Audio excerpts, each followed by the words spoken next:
রাজ্যে বেআইনি বালি এবং কয়লা পাচারের কারবার ক্রমশই বাড়ছে।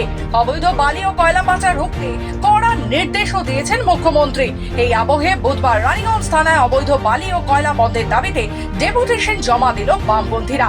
এদিন রানীগঞ্জের এরিয়া কমিটির উদ্যোগে এক প্রতিবাদ মিছিলের আয়োজন করা হয়। মিছিলটি ডলফিন ক্লাব মাঠ থেকে শুরু হয়ে রানীগঞ্জ থানায় গিয়ে শেষ হয়। সেখানে বিক্ষোভ প্রদর্শন করার পর থানায় একটি ডেপুটেশন জমা দেয় বাম নেতৃত্বরা। তাদের দাবি, এই অবৈধ কারবার অবিলম্বে বন্ধ করা হোক।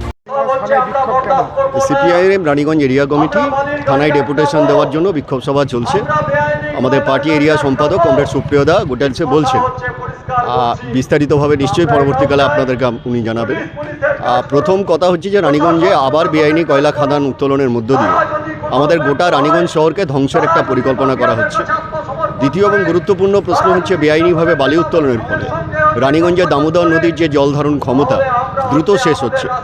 দামোদরকে কার্যত রাজস্থানের মরুভূমিতে রূপান্তরিত করতে চাইছে এই তৃণমূলের রাজত্বে বালি লুঠেরার দল।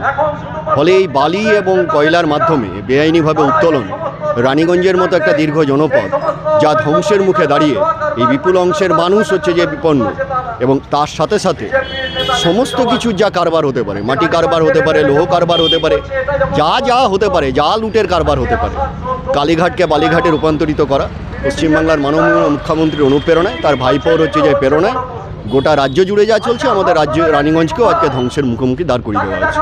এর আমাদের কর্মসূচি আরও বিস্তারিত যা কথাবার্তা ইত্যাদি আমাদের কর্মসূচির শেষে নিশ্চিতভাবে আমাদের পার্টি এরিয়া নেতৃত্ব হচ্ছে বলবে। এদিনের বিক্ষোভ কর্মসূচিতে নেতৃত্ব দেন প্রাক্তন বিধায়ক রুনু দত্ত। এছাড়াও উপস্থিত ছিলেন সিআইটিইউ নেতা হেমন্ত প্রভাকর, সুপ্রিয় রায় এবং অন্যান্য বামপন্থী নেতা কর্মীরা। তারা অভিযোগ করেন, রাজ্যে বেআইনি বালি ও কয়লা পাচার রোধে প্রশাসন কার্যত উদাসীন। ফলে এই কারবার দিন দিন আরো বাড়ছে।